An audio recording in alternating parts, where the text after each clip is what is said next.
अवधूत चिंतन श्री गुरुदेव दत्त.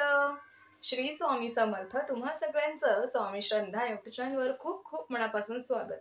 स्वामी कृपेने तुमचा आजचा दिवस शुभ जाओ. स्वामी महाराज तुमच्या सर्व चांगल्या इच्छा पूर्ण करोत, हीच मी महाचरणी प्रार्थना करते आणि आजच्या व्हिडिओला सुरुवात करते. तर आजच्या व्हिडिओमध्ये आपण बघणार आहोत की स्वामींची अशी कोणती सेवा आहे जी आपल्या सगळ्या इच्छा पूर्ण करते, किंवा सर्व इच्छा पूर्ण करणारी स्वामींची कोणती सेवा आहे. स्वामी आपली इच्छा कधी पूर्ण करतात, किती दिवसांनी स्वामी आपली इच्छा पूर्ण करतात, त्याबद्दल आपण आज माहिती बघणार आहोत. सगळ्यात आधी मी तुम्हाला हे सांगणार आहे की बघा स्वामी भक्तांनो, स्वामींच्या सेवेत सगळ्याच सेवा, छोटी असो किंवा मोठी असो, या सगळ्या सेवा प्रभावी असतात आणि प्रत्येक सेवेचं फळ तुम्हाला मिळत असतं. प्रत्येक सेवेने तुमच्या इच्छा पूर्ण होत असतात. फक्त तुम्ही ती सेवा किती मनापासून श्रद्धेने करतात हे जास्त महत्त्वाचं आहे. बघा, तुम्ही कोणतीही सेवा करत असाल, जसं की सारामृताचं पारायण तुम्ही करत असाल, किंवा तारक मंत्र म्हणत असाल, गुरुचरित्र करत असाल, किंवा श्री स्वामी समर्थ नामस्मरण करत असाल अखंड, तुम्ही कोणतीही छोटी मोठी सेवा करत असाल, त्या सगळ्या सेवा प्रभावी असतात. बघा, स्वामींच्या सगळ्या सेवा छोट्या असो किंवा मोठ्या असो, या सगळ्या सेवा प्रभावी असतात. प्रत्येक सेवेचं आपल्याला फळ मिळतं, पण त्या सेवेचं फळ, आपण केलेल्या सेवेचं फळ आपल्याला कुठे, कधी आणि कसं मिळालं हे आपल्याला समजत नाही. म्हणून आपल्याला वाटतं की मला माझ्या सेवेचं फळ मिळत नाही, मला माझ्या इच्छा पूर्ण होत नाही. बघा स्वामी भक्तांनो, स्वामींची कोणतीही सेवा करा, तुम्ही कोणतीही करा, तारक मंत्राचं अनुष्ठान करून तुम्ही करा, तुम्ही स्वामी चरित्र सारामृताचं पारायण करा, 21 करा, 51 करा, 11 करा, किंवा तुम्ही श्री स्वामी समर्थ या मंत्राचा तुम्ही अनुष्ठान करा. मी 1.5 लाख जप करेल, 1.25 लाख करेल, किंवा रोज मी 11 माळी घेत जाईल. तुम्ही कोणतीही स्वामीची नित्य सेवा जरी तुम्ही करत असाल, रोजचे 3 अध्याय आणि 11 माळी जप, तरी सुद्धा तुम्हाला त्या सेवेचं फळ मिळतं. तुमच्या इच्छा पूर्ण होत असतात. स्वामींची कोणतीही सेवा असो, त्या सेवेचं फळ छोटी असो मोठी असो, त्या सेवेने तुमच्या इच्छा पूर्ण होत असतात, तुम्हाला फळ मिळत असतं. परंतु ते फळ आपल्याला कुठे मिळालं हे आपल्याला समजण्याची तेवढी कुवत आपली पाहिजे. बघा, तुम्ही जर नवीन स्वामी सेवेकरी असाल आणि तुम्हाला वाटत असेल की मी अमुक एखादी सेवा करेल आणि तेवढी सेवा करून माझी स्वामी महाराज लगेच इच्छा पूर्ण करतील, किंवा माझी इच्छा पूर्ण होण्यासाठी मी एवढी एवढी सेवा करणार आहे आणि ती सेवा झाल्यावर माझी लगेच इच्छा पूर्ण होईल, तर असं होत नाही. हां, तुमचे कर्म चांगले आहेत, तुमचे प्रारब्ध चांगले आहेत, तुमचे कोणतेही कर्माचे भोग बाकी नाही, तुमचं सेवेचा बॅलन्स आहे, तुमचे कर्म चांगले आहेत, त्यावेळेस तुम्ही कोणतीही सेवा करा, तुम्हाला त्याचं त्वरित फळ मिळतं आणि तुमच्यासाठी जी गोष्ट योग्य आहे ती तुमची इच्छा त्वरित त्या सेवेने तुमची पूर्ण होत असते, तुमची इच्छा पूर्ण होत असते. पण बघा, तुम्ही जर नवीन स्वामी सेवेकरी असाल आणि तुम्हाला जर वाटत असेल की स्वामींनी मला लगेच याचं फळ मिळावं, मी आता ही एवढी एवढी सेवा करणार आहे. तुम्ही नवीन स्वामी सेवेकरी असाल, तुम्हाला जर वाटलं मी 11 दिवस 11 वेळेस तारक मंत्र म्हणून अनुष्ठान करून माझी एखादी इच्छा मी स्वामींना बोलणार, संकल्पयुक्त मी एवढं अनुष्ठान करणार आणि माझी लगेच इच्छा पूर्ण होणार, तर असं होत नाही. बघा, लक्षात घ्या, तुम्ही स्वामी सेवेत आले आहात. स्वामी सेवेत तुम्हाला तुमचं सगळं तनमन अर्पण करावं लागेल. स्वामींना तुम्हाला सर्वस्व मानावं लागेल. स्वामींवर तुमचा अढळ विश्वास पाहिजे. स्वामी भक्तीत तुम्ही तल्लीन झाले पाहिजे. तेव्हा तुमची इच्छा पूर्ण होत असते, तुमचे भोग कमी होत असतात. स्वामी सदैव तुमच्या पाठीशी असतातच. बघा, तुम्ही जेव्हा स्वामी सेवेत येतात ना, हे तुमच्या मर्जीने नाही येत, तर स्वामी ठरवतात की कोणत्या भक्ताला माझ्या सेवेमध्ये आणायचं आहे. त्यामुळे स्वामींच्या मर्जीने तुम्ही स्वामी सेवेत येतात, पण तुम्ही स्वामी सेवेत किती टिकून राहतात हे तुमच्यावर अवलंबून आहे. तुमची जर एखादी इच्छा पूर्ण झाली नाही, तर तुम्ही म्हणतात की असं काही नाही, स्वामी सेवेने माझी काही इच्छा पूर्ण झाली नाही, त्यामुळे तुमचा विश्वास डगमगायला लागतो आणि तुम्ही सेवा सोडून जातात. स्वामी तुम्हाला त्यांच्या सेवेमध्ये आणतात. तुमचे कुठेतरी कर्म चांगले आहेत, आपले कर्म कुठेतरी चांगले आहेत, म्हणून आपण स्वामी सेवेत आलेलो आहोत. स्वामींनी आपलं आपलं भाग्य तेवढं चांगलं आहे की आपण स्वामी सेवेत आलेलो आहोत. जेव्हा तुम्ही स्वामींना सर्वस्व मानाल, तुम्ही जरी नवीन स्वामी सेवेकरी असाल, तर मी तुम्हाला सांगते, पहिल्या दिवसापासून स्वामींना सर्वस्व मानायला लागा. फक्त माझी इच्छा पूर्ण होण्यासाठी मी स्वामींची सेवा करणार, हा भाव ठेवून कधीच स्वामी सेवेत येऊ नका, किंवा माझी ही इच्छा पूर्ण करायची आहे म्हणून मी स्वामींची सेवा करत आहे, हा भाव कधीच मनात ठेवू नका. स्वामींना सर्वस्व माना, पहिल्या दिवसांपासून माना. आणि मी आज स्वामी सेवेत आलेली आहे ना, तर मी आयुष्यभर स्वामी सेवेत राहील. आयुष्याच्या शेवटच्या श्वासापर्यंत स्वामींचं नाव माझ्या मुखात राहील, हा आपला भाव पाहिजे आपल्या मनामध्ये, की स्वामी तुम्ही माझा हात धरला आहे, पण या सेवेमध्ये मी आयुष्यभर टिकून राहील. जरी माझ्यावर संकट आली तरी स्वामी तुम्हीच माझ्या पाठीशी आहात. तुम्हीच मला त्यातून तारणार आहात. तुम्हीच त्यातून मला मार्ग दाखवणार आहात. म्हणून स्वामी, तुम्ही जर मला तुमच्या सेवेत आणलेलं आहे, तर या सेवेत टिकून राहण्याची जबाबदारी ही माझी असणार आहे. हा भाव तुमच्या मनात पाहिजे. बघा, काही काहींना असं वाटतं, की एखादी आता मागे मी व्यंकटेश स्तोत्राचं अनुष्ठान 3 दिवसाचा तो व्हिडिओ शेअर केला होता. त्याच्यामध्ये मला अशा कमेंट आल्या, की "ताई तुम्हाला तुमची इच्छा पूर्ण झाली का? ताई तुम्हाला तुमचं फळ मिळालं का सेवेचं?" बघा, पहिली गोष्ट म्हणजे ही, की आपल्याला फळ मिळावं, आपली इच्छा पूर्ण व्हावी म्हणून कोणती सेवा नका करू. हां, मला माहीत आहे, की संकल्प करताना आपण आपली इच्छा सांगत असतो स्वामींना. ती सांगावीच लागते. आपण संकल्प आपल्याला सोडायचा असतो. आपल्याला आपली इच्छा सांगून आपली सेवेला सुरुवात करायची असते. पण मला माझी इच्छा पूर्ण व्हावी म्हणून मी सेवा करत आहे, तर याच्यामध्ये कुठेतरी स्वार्थी भावना असते. आपण ती सेवा आपल्या इच्छा पूर्ण होण्यासाठी आपण करत असतो. आपण देवासाठी करत नाही किंवा स्वामींसाठी ती सेवा करत नाही. तर मला काय सांगायचं आहे हे तुम्ही समजून घ्या. म्हणजे तुम्ही तुमची इच्छा स्वामींना सांगा किंवा नाही सांगितलं तरी चालते. कारण की स्वामींना आपल्या अंतर्मनातलं सगळं काही समजतं. स्वामी जाणतात तेवढं, की माझ्या भक्ताच्या मनात काय आहे, माझ्या भक्ताला काय हवं आहे माझ्याकडनं, माझा हा भक्त माझ्याजवळ का आलेला आहे. स्वामींना सगळं काही स्वामी जाणतात, लक्षात घ्या.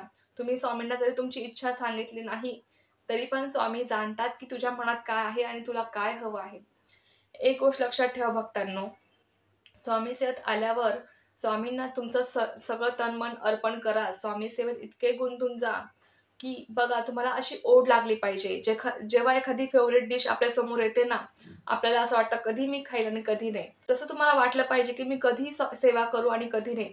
एखाद्या दिवशीच आपली स्वामी सेवा झाली नाही, तर आपल्याला मनाला कुरबूर लागली पाहिजे. मन आपलं विचलित झालं पाहिजे, की माझ्याकडनं आज स्वामी सेवा घडली नाही. माझे स्वामी माझी वाट पाहत आहेत सेवेसाठी. असं आपल्या मनाला वाटलं पाहिजे, की स्वामी आज माझी वाट पाहत आहे सेवेसाठी, मी कधी स्वामी सेवा करू. हा हा भाव आपल्या मनात आला पाहिजे.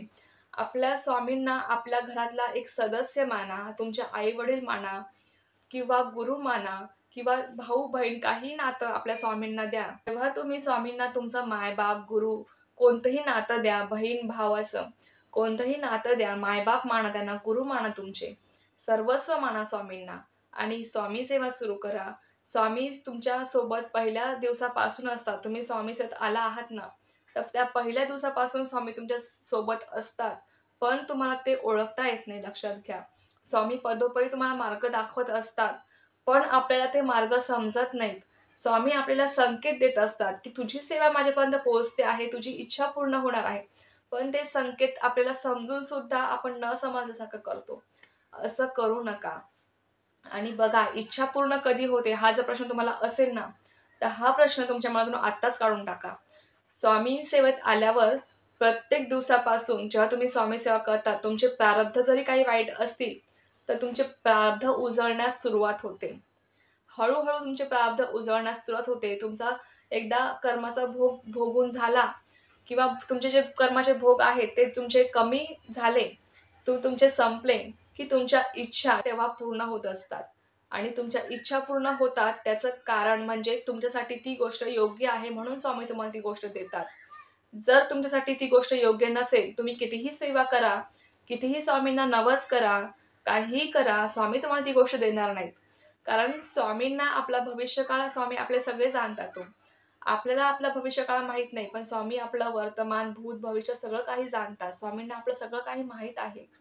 म्हणून स्वामींवर सर्वस्व सोडून द्या. पहिल्या दिवसापासून माझी इच्छा पूर्ण व्हावी म्हणून मी स्वामी सेवेत आलेली आहे किंवा मी सेवा करत आहे असा भाव मनात ठेवू नका. माझी इच्छा पूर्ण होणार, स्वामी तुम्हाला तुमच्या सेवेचं फळ देणार. तुम्ही दिवसातून एकदा जरी श्री स्वामी समर्थ म्हटला किंवा दिवसातून एक जरी अध्याय तुम्ही सारांशाचा वाचला, तरी स्वामी तुमच्या सेवेचं तुम्हाला फळ देणार. ती सेवा तुमची कधीच वाया जाणार नाही, कधीच नाही. तुम्ही श्री स्वामी समर्थ असं जरी म्हटलं, तुम्हाला त्या एका षडाक्षरी मंत्राचं सुद्धा फळ भेटणार. तुमची सेवा कधीही वाया जाणार नाही. फक्त तुमच्या सेवेवर विश्वास ठेवा. तुमची इच्छा असं समजू नका की मी अमुक अमुक सेवा केली तर माझी लगेच इच्छा स्वामींनी पूर्ण करावी, हा भाव मनात नका ठेवू. योग्य वेळ आली की स्वामी सगळं काही आपल्याला देतात.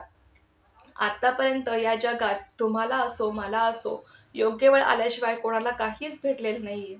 त्यामुळे जेव्हा आपली योग्य वेळ येते, सगळे योग जुळून येतात, तेव्हा स्वामी आपल्याला सगळं काही देतात. पण ती जर गोष्ट आपल्यासाठी चांगली असेल तरच देतात. ती जर गोष्ट आपल्यासाठी चांगली नसेल तर तुम्ही कितीही मागा तुम्हाला ती गोष्ट मिळणार नाही. तुम्हाला आज समजणार नाही की माझ्यासाठी ही गोष्ट चांगली नाही, पण पुढे काही दिवसांनी तुम्हाला समजेल की नाही, माझ्यासाठी ती गोष्ट चांगली नव्हती म्हणून स्वामींनी मला दिली नाही. ही गोष्ट नंतर तुम्हाला समजेल. तुम्हाला आज नाही समजणार, पण नंतर काही दिवसांनी तुम्हाला नक्की समजेल. म्हणून लक्षात ठेवा, स्वामी सत आल्यापासून पहिल्या दिवसापासून स्वामींना सर्वस्व माना.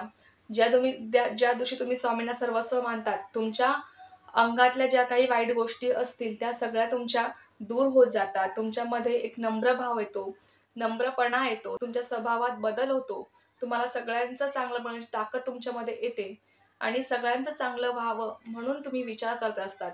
आणि जेव्हा तुम्ही हा विचार करता तेव्हा स्वामी तुमचं सगळं काही चांगलं करत असतात. जेव्हा तुम्ही दुसऱ्याच्या चांगल्यासाठी काहीतरी धडपड करतात, तुम्ही एखाद्याला स्वामी मार्ग दाखवतात, एखाद्या दुःखीताला तुम्ही स्वामी मार्ग दाखवला, तेव्हा सुद्धा स्वामींना ही सेवा खूप प्रिय आहे. जेव्हा तुम्ही एखाद्या दुःखीताला स्वामी मार्ग दाखवतायत, त्याला स्वामी सेवेत आणतायत ना, ही सुद्धा सेवा खूप मोठी आहे. स्वामींना माहित आहे की माझ्या भक्तांनी त्याला मार्ग दाखवला आहे, आता याची सगळी जबाबदारी मी घेणार, त्याच्या पाठीशी मी उभा राहणार. स्वामी सदैव आपल्या पाठीशी असतात. त्यांच्याच संमतीने आपण त्यांच्या सेवेमध्ये आलेलो आहोत. मग ते आपला हात कधीच सोडणार नाही, हा विश्वास ठेवा. आणि आपली इच्छा पूर्ण कधी होईल, किती दिवसांनी होईल, ही गोष्ट मनातून काढून टाका. स्वामी तुमची इच्छा पूर्ण करणार, 100% करणार. तुम्ही जी काही सेवा करत आहात, तुमची त्या सेवेने तुमची इच्छा पूर्ण होणार म्हणजे होणारच. पण योग्य वेळ आल्यावरच होणार, लक्षात ठेवा. म्हणून आपली इच्छा पूर्ण कधी होणार हा तुमचा जो प्रश्न आहे तो काढून टाका. आणि एखादी सेवा जो मी करत आहात तर त्या सेवेचं मला लगेच फळ भेटावं असं हा विचारच मनात ठेवू नका. उलट तुम्ही काही न मागता जेव्हा सेवा करतात ना, तेव्हा तुम्हाला त्या सेवेचं तुम्ही काही मागून केलेल्या सेवेपेक्षा कितीतरी पटीने जास्त फळ मिळत असतं, लक्षात घ्या. तुम्ही काहीच मागू नका. मी तुमच्यासोबत मागे एक व्हिडिओ शेअर केला होता की आपले प्रारब्ध उजळण्यासाठी तुम्हाला स्वामींसाठी काहीतरी सेवा करायची आहे. जेव्हा तुम्ही फक्त स्वामींसाठी सेवा करतात, तेव्हा तुम्हाला स्वामी भरभरून देत असतात. म्हणून रोज एक तरी माळ स्वामींसाठी घ्या. बघा, व्हिडिओ मोठा होत असेल, पण मला ही सगळी माहिती तुमच्यासोबत सांगणं खूप महत्त्वाचं वाटलं आहे. म्हणून मी आज तुमच्यासोबत या विषयावर बोलत आहे. लक्षात घ्या, स्वामींना सर्वस्व माना. स्वामी सेवेत एवढे तल्लीन होऊन जा की स्वामी सेवेची तुम्हाला गोडी लागली पाहिजे. तुम्ही कधी स्वामी सेवा करू, कधी नाही असं तुम्हाला झालं पाहिजे. एक दिवस जरी स्वामी सेवा घडली नाही तरी मनाला कुरबुर लागली पाहिजे किंवा माझे स्वामी माझ्या सेवेची वाट बघत आहेत, ही भावना तुमच्या मनात असली पाहिजे. तेव्हा तुम्ही स्वामी भक्तीत खऱ्या अर्थाने तल्लीन झालेले आहेत असं त्याचा अर्थ होतो, लक्षात घ्या. स्वामी म्हणत नाही की तू तासनतास येऊन माझ्यासमोर बस, पण तुम्ही स्वामींची दिवसातून एकदा जरी आठवण काढली, श्री स्वामी समर्थ अखंड नामस्मरण केलं तरी सुद्धा स्वामींना खूप प्रिय आहे, लक्षात घ्या भक्तांनो. आणि हा, आपली इच्छा पूर्ण होण्यासाठी स्वामींच्या सगळ्याच सेवा प्रभावी आहेत. हे तुम्हाला ठरवायचं आहे की तुम्हाला कोणती सेवा नेमकी करायची आहे. तुम्ही जी काही सेवा कराल, छोटी जरी असेल, साधी जरी असेल, पण तुम्ही संपूर्ण तुमचं तन मन त्यात ओतून त्या सेवेमध्ये तुमचा विश्वास आहे, तुम्ही स्वामींना सर्वस्व मानून मनापासून श्रद्धेने स्वामींवर अढळ विश्वास ठेवून तुम्ही ती सेवा करतात, तेव्हा तुमच्या इच्छा 100% पूर्ण होतात. हा विश्वास ठेवा. स्वामींवर विश्वास ठेवा. स्वामींच्या सेवेवर विश्वास ठेवा. कोणतीही शंका मनात ठेवू नका. स्वामी तुमच्या इच्छा पूर्ण करणार म्हणजे करणार. फक्त एक विशिष्ट वेळ येऊ द्या. नक्कीच तुमच्या सर्व काही इच्छा पूर्ण होणार. ही गोष्ट लक्षात घ्या. मला स्वामी सेवेबद्दल बोललं तितकं थोडं आहे. खूप बोलू शकते, पण व्हिडिओ खूप मोठा होऊन जाईल. तुम्ही कदाचित बघणार सुद्धा नाही एवढा मोठा व्हिडिओ. पण बघा, जेवढं मला तुम्हाला सांगता आलं, जेवढी माझी तळमळ होती तुम्हाला सांगण्याची, तेवढा मी सांगण्याचा प्रयत्न केला आहे. या व्हिडिओमध्ये तुम्हाला काय घ्यायचं, काय नाही हे तुम्ही ठरवा. आणि अशा पद्धतीने तुम्हाला स्वामी सेवा करता आली तर नक्की करून बघा. स्वामी सेवेची ओढ तुमच्या मनामध्ये लागू द्या, तुमच्या मनाला लागू द्या. आणि अशा पद्धतीने तुम्ही स्वामी सेवा सुरू करा. एक दिवस असा येईल की स्वामी तुम्हाला सगळं काही देतील. तुम्हाला स्वामींना काही मागण्याची पण गरज उरणार नाही. एवढं स्वामींनी तुम्हाला भरभरून दिलेलं असेल. लक्षात घ्या. अशा पद्धतीने स्वामी सेवा सुरू करा आणि मग तुमच्या आयुष्यात कोणते बदल होतात ते बघा. तर चला, ही खूप छोटीशी माहिती होती जी मला तुमच्यासोबत शेअर करायची होती. तर झालेली सेवा मी स्वामी माझ्यासाठी रुजू करते आणि आजचा हा व्हिडिओ इथेच थांबवते. तुम्हाला जर ही माहिती आवडली असेल तर व्हिडिओला लाईक, शेअर, सबस्क्राईब करायला विसरू नका. पुन्हा भेटू अशाच एका नवीन व्हिडिओसोबत किंवा नवीन विषयासोबत. तोपर्यंत सर्वांना श्री स्वामी समर्थ. जय जय स्वामी समर्थ.